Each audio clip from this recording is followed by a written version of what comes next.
ലൂക്കായുടെ വിശുദ്ധ സുവിശേഷത്തിൽ നിന്നുള്ള വായന. കർത്താവേ, അങ്ങേക്ക് മഹത്വം. അക്കാലത്ത് യേശു ഊമനായൊരു പിശാചിനെ ബഹിഷ്കരിക്കുകയായിരുന്നു. ജനങ്ങൾ അത്ഭുതപ്പെട്ടു. അവരിൽ ചിലർ പറഞ്ഞു, അവൻ പിശാചുക്കളുടെ തലവനായ ബെൽസെബൂലിനെ കൊണ്ടാണ് പിശാചുക്കളെ ബഹിഷ്കരിക്കുന്നത്. വേറെ ചിലർ അവനെ പരീക്ഷിക്കാൻ സ്വർഗത്തിൽ നിന്ന് ഒരടയാളം അവനോട് ആവശ്യപ്പെട്ടു.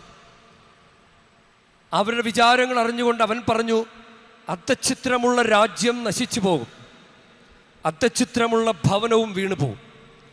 സാത്താൻ തനിക്ക് തന്നെ എതിരായി ഭിന്നിച്ചാൽ അവൻ്റെ രാജ്യം എങ്ങനെ നിലനിൽക്കും? ഞാൻ ബെൽസെബൂലിനെ കൊണ്ട് പിശാചിനെ പുറത്താക്കുന്നുവെന്ന് നിങ്ങൾ പറയുന്നു. ബെൽസെബൂലിനെ കൊണ്ടാണ് ഞാൻ പിശാചുക്കളെ ബഹിഷ്കരിക്കുന്നതെങ്കിൽ നിങ്ങളുടെ പുത്രന്മാർ ആരെക്കൊണ്ടാണ് അവയെ ബഹിഷ്കരിക്കുന്നത്? അതുകൊണ്ട് അവർ നിങ്ങളുടെ വിധികർത്താക്കളായിരിക്കും. എന്നാൽ ദൈവകരം കൊണ്ടാണ് ഞാൻ പിശാചുക്കളെ പുറത്താക്കുന്നതെങ്കിൽ ദൈവരാജ്യം നിങ്ങളുടെ ഇടയിൽ വന്നു കഴിഞ്ഞിരിക്കുന്നു. ശക്തൻ ആയുധധാരിയായി തൻ്റെ കൊട്ടാരത്തിന് കാവൽ നിൽക്കുമ്പോൾ അവൻ്റെ വസ്തുക്കൾ സുരക്ഷിതമാണ്.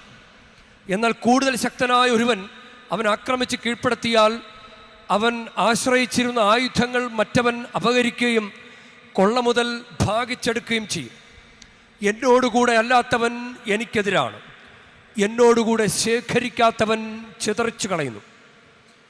അശുദ്ധാത്മാവ് ഒരുവനെ വിട്ടുപോയാൽ വരണ്ട സ്ഥലങ്ങളിലൂടെ ആശ്വാസം തേടി അലഞ്ഞു നടക്കും. കണ്ടെത്താതെ വരുമ്പോൾ അവൻ പറയുന്നു, ഇറങ്ങിപ്പോന്ന ഭവനത്തിലേക്ക് തന്നെ ഞാൻ തിരിച്ചു ചെല്ലും. തിരിച്ചു വരുമ്പോൾ ആ വീട് അടിച്ചുവാരി സജ്ജീകരിക്കപ്പെട്ടതായി കാണുന്നു. അപ്പോൾ അവൻ പോയി തന്നെക്കാൾ ദുഷ്ടരായ മറ്റ് 7 അശുദ്ധാത്മാക്കളെ കൂടി കൊണ്ടുവന്ന് അവിടെ പ്രവേശിച്ച് വാസമർപ്പിക്കുന്നു. അങ്ങനെ ആ മനുഷ്യൻ്റെ സ്ഥിതി ആദ്യത്തേതിനേക്കാൾ മോശമായി തീരുന്നു. കർത്താവിൻ്റെ സുവിശേഷം. ക്രിസ്തുവേ, അങ്ങേക്ക് സ്തുതി.